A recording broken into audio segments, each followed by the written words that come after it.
நண்பர்களே, ஒரு பெரிய பாம் வெடிக்குது. மொத்த நகரமும் அழிஞ்சு போச்சுன்னு நினைக்கும்போது செத்துப்போன அத்தனை பேரும் திரும்ப உயிரோடு வராங்க. ஆனால் அவங்களுக்கு உசுறு மட்டும்தான் இருக்குது, மனசு இல்லை. சுருக்கமாக சொல்லணும்னா அந்த நகரமே ஜாம்பிகளோடு கூடாரமாக மாறிடுச்சு. இந்த நரகத்தில் காணாமல் போன தன் கணவனை தேடி ஒரு மனைவி தனியாக போகிறா. அவளுக்கு அங்கே காத்திருந்த அதிர்ச்சி என்ன? வாங்க வீடியோக்குள்ளே போகலாம். படம் அமெரிக்காவில் தொடங்குது. ஒரு ரகசிய பாம் எக்ஸ்பெரிமெண்ட் கண்ட்ரோல் இல்லாமல் போய் ஒரு நகரமே சுடுகாடாக மாறிடுச்சு. செத்தவங்க எல்லாம் எண்டெட்டாகி ஜாம்பிகளாக மாறிட்டாங்கங்கிற நியூஸ் பரவுனதும் உலகமே பீதியாகுது. உடனே அரசாங்கம் ஒரு டாக்டர் டீமை அந்த இடத்துக்கு அனுப்புகிறாங்க. அவங்களோட வேலை உயிரோடு இருக்கிறவங்களுக்கு ட்ரீட்மெண்ட் கொடுக்கறதும் ஜாம்பிகளை ரிசர்ச் பண்ணுறதும் தான். இந்த டீமில் ஈவான்னு ஒரு லேடி டாக்டர் வாலண்டியராக வர்றா. காரணம், அவளோட கணவர் மிலிட்ரியில் வேலை செஞ்சவர். அந்த வெடி விபத்தில் அவரும் காணாமல் போயிட்டார். அவரை எப்படியாவது கண்டுபிடிச்சிடணுங்கிறது தான் அவளோட ஒரே பிளான். எல்லாரும் இப்போ விமானத்தில் அந்த நகரத்துக்கு போனதும் மிலிட்டரி அவங்களுக்கு ஸ்ட்ரிக்ட் ஆர்டர் போடுறாங்க. எல்லா டெட் பாடியையும் செக் பண்ணுங்க, சின்ன அசைவு தெரிஞ்சாலும் உடனே ஆர்மிக்கு இன்ஃபார்ம் பண்ணுங்க. ஆனால் நகரத்துக்கு வெளியே இருக்கிற அந்த ஒரு ஹோட்டல் பக்கம் மட்டும் யாரும் போகக்கூடாதுன்னு தடை போடுறாங்க. அங்கே என்ன இருக்குன்னு யாருக்குமே தெரியாது. வேலை ஆரம்பமாகுது. சுற்றி எங்கே பார்த்தாலும் கருப்பாகவும் நீல நிறத்துலையும் அழுகி போன உடம்புகள். இதை பார்த்து பயந்து போன ஈவாவோட முதல் பார்ட்னர் மிஷனை விட்டுட்டே ஓடிடுறான். ஆனால் கணவனை தேட வந்த ஈவா எப்படி போக முடியும்? அப்போ அவளுக்கு புது பார்ட்னராக வர்றான் நம்ம ஹீரோ கிளே. ஆளு செம தைரியசாலி. ஜாம்பியை பார்த்தா கொஞ்சம் கூட பயப்படலை. ஈவா கேட்டதுக்கு இது நம்ம வேலை, இதுக்கு பயந்தா வேலையை முடிக்க முடியாதுன்னு கெத்தா சொல்கிறான். 2 பேரும் வீடு வீடாக சோதிச்சு கிட்டத்தட்ட ஊரையே முடிச்சிட்டாங்க. ஆனால் ஈவாவோட கணவர் கிடைக்கல. மேப்பில் பார்த்தா சவுத் சைடு மட்டும் இன்னும் செக் பண்ணல. ஆனால் அந்த பகுதி முழுக்க மிலிட்ரி சீல் வச்சுருக்காங்க.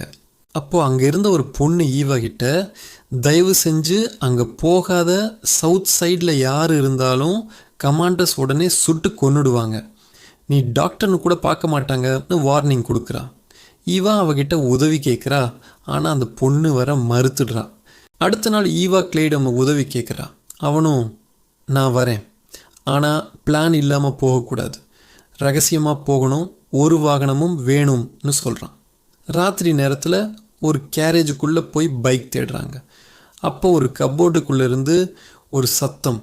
திறந்தா கண்ணில் கருப்பு ரத்தம் வழிய மஞ்சள் பற்களோடு ஒரு பயங்கரமான லேடி ஜாம்பி அவங்கள அட்டாக் பண்ணுது. 2 பேரும் எப்படியோ அங்கிருந்து தப்பிச்சு ஓடுறாங்க. ஜாம்பிகளோட நடமாட்டம் ரொம்ப அதிகமாக இருந்ததால் வேறு வழி இல்லாமல் அன்னைக்கு ராத்திரி ஒரு வீட்டில் ஒளிகிறாங்க. அப்போது ஈவா கிளேயிடம், எனக்கு ஏன் இவ்வளோ உதவி பண்ணுறன்னு கேட்குறா. கரெக்டாக அந்த நேரம் பார்த்து ஒரு ஜாம்பி வீட்டுக்குள்ளே வந்து அட்டாக் பண்ணுது. 2 பேர்கிட்டையும் துப்பாக்கி, கத்தி என எந்த ஆயுதமும் இல்லை. பயத்தில் உறைஞ்சி போகிறாங்க. அப்போ திடீர்னு ஒரு கமாண்டர் உள்ளே நுழைஞ்சு அந்த ஜாம்பியை சுட்டு கொள்கிறான். அவன்தான் ரைலி. ரைலி அவங்கள பார்த்து ஆச்சரியமா, எப்படி இங்கே வந்தீங்கன்னு கேட்குறான். ஈவா உண்மையை சொல்லிடுறா. கணவரை தேடி வந்ததும் அந்த ஹோட்டலுக்கு போகணுங்கிறதையும். உடனே ரைலி தனியாக பேசணும்னு சொல்லி கிளேயை மட்டும் வெளியே கூட்டிகிட்டு போகிறான். ரொம்ப நேரம் கழித்து ரைலி மட்டும் தனியாக உள்ளே வர்றான். கிளேக்கு உடம்பு சரியில்லை, நான் அவனை அனுப்பிட்டேன்னு பொய் சொல்கிறான். ஈவாவுக்கு இது பொய்ன்னு தெரிஞ்சும் எதுவும் பண்ண முடியல. ரைலி, நான் உன்னை அந்த ஹோட்டலுக்கு கூட்டிகிட்டு போகிறேன், ஆனால் நான் சொல்கிறதெல்லாம் நீ கேட்கணும்னு கண்டிஷன் போடுறான். ஈவாவும் சம்மதிக்கிறான். 2 பேரும் ஜீப்பில் போகிறாங்க. ராத்திரி ஆனதும் ரைலி, இன்றைக்கி என் வீட்டில் தங்கிக்கலாம், காலையில் போகலாம்னு சொல்லி அவனோட வீட்டுக்கு கூட்டிகிட்டு போகிறான். அங்கே போனால் ஒரு பெரிய அதிர்ச்சி. அவனோட மனைவி கேட்டி அந்த வெடி விபத்தில் ஜாம்பியாக மாதிரி நிற்கிறான். அதுவும் அவள் ஒரு கர்ப்பிணி ஜாம்பி. ரைலிக்கு சுத்தமாக பைத்தியம் பிடிச்சிருச்சு. எனக்கு ஒரு குடும்பம் வேணும், நீ தான் என் மனைவியாக ஆகணும்னு ஈவாவை ஃபோர்ஸ் பண்ண ஆரம்பிக்கிறான். ஈவா அங்கேருந்து தப்பிச்சு அவனோட கேரேஜுக்கு ஓடுறா. அங்கே போனால் ரைலி 4 ஜாம்பிகளை சங்கிலியில் கட்டி வச்சுருக்கான். ரைலி துரத்திட்டு வர ஈவா உடனே ஸ்மார்ட்டாக யோசித்து சரி நான் உன்னை கல்யாணம் பண்ணிக்கிறேன்னு சம்மதிக்கிற மாதிரி நடித்து அவனை சந்தோஷப்படுத்துகிறான். ஆனால் அந்த நேரத்தில் கட்டி போடப்பட்டிருந்த ஜாம்பிகள் ஈவாவை அட்டாக் பண்ண வருது. ரைலி அந்த ஜாம்பிகளை கண்ட்ரோல் பண்ணி ஈவாவை காப்பாற்ற ட்ரை பண்ணும்போது ஈவா அவன் துப்பாக்கியை பிடுங்கி அவனையே சுட்டு கொன்னுட்டு தப்பிக்கிறா. வெளியே ரைலியோட ஜீப் நிற்கிது. அதுக்கு முன்னாடி ரைலியோட ஜாம்பி மனைவி கோபமாக நின்றுட்டு இருக்கா. ஆனால் ஏனோ அவள் ஈவாவை ஒன்றும் பண்ணலை. ஈவா அங்கேருந்து தப்பிச்சு போகிறா. போகிற வழியில் கார் ரிப்பேர் ஆகிடுது. ஒரு கோடாரியை ஆக்ஸி தூக்கிட்டு தனியாக நடந்து போகிறா. வழியில் ஒரு ஜாம்பி அட்டாக் பண்ண வர கோடாரியால் வெட்டி கொள்கிறான். ரொம்ப தூரம் நடந்து களைச்சி போய் ஒரு பழைய காலி பஸ்ஸில் ரெஸ்ட் எடுக்கிறான். அப்போது பஸ்ஸுக்கு வெளியே ஒரு வினோதமான ஜாம்பியை பார்க்குறான். அந்த ஜாம்பி முழு சுயநினைவோடு இருக்குது. தன்னோட முகம் மாதிரியே இருக்கிற ஒரு மனித உடலை அருகில் வச்சு அதுவே குழி தோண்டி புதைச்சிக்கிட்டே இருக்குது. அதாவது அந்த ஜாம்பிக்கு இன்னும் மனிதத்தன்மை மிச்சம் இருக்குது.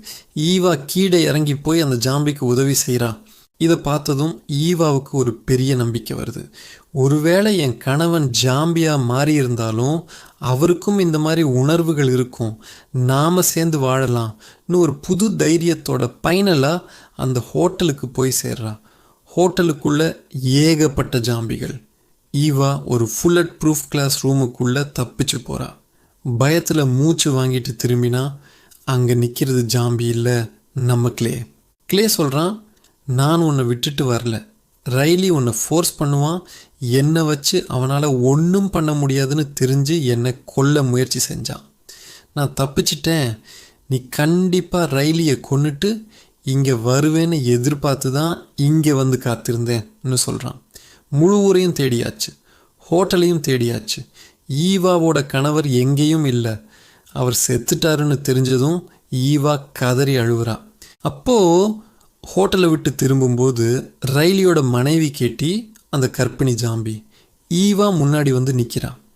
அவளுக்குள்ளே இன்னும் கொஞ்சம் மனசு இருக்குது.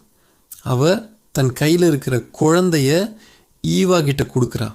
படத்தில் அந்த குழந்தைய அவங்க காட்டவே இல்லை. அந்த குழந்தை முழு மனிதனாக வளருமா இல்லை ஜாம்பியாக மாறுமா, அது பெரியவனா, ஆனால் இந்த உலகத்துக்கு என்ன ஆகும்னு ஏகப்பட்ட கேள்விகளோட ஒரு பெரிய சஸ்பென்ஸோட படத்தை முடிக்கிறாங்க. மக்களே, அந்த குழந்தை ஜாம்பியாக இருக்குமா இல்லை சாதாரண குழந்தையாக இருக்குமான்னு நீங்கள் என்ன நினைக்கிறீங்க? கமெண்ட்டில் சொல்லுங்கள். இதே மாதிரி நிறைய த்ரில்லிங்கான மூவி எக்ஸ்ப்ளனேஷனுக்கு நம்ம சேனலை சப்ஸ்கிரைப் பண்ணி பெல் ஐக்கானை தட்டி விடுங்க. பாய்.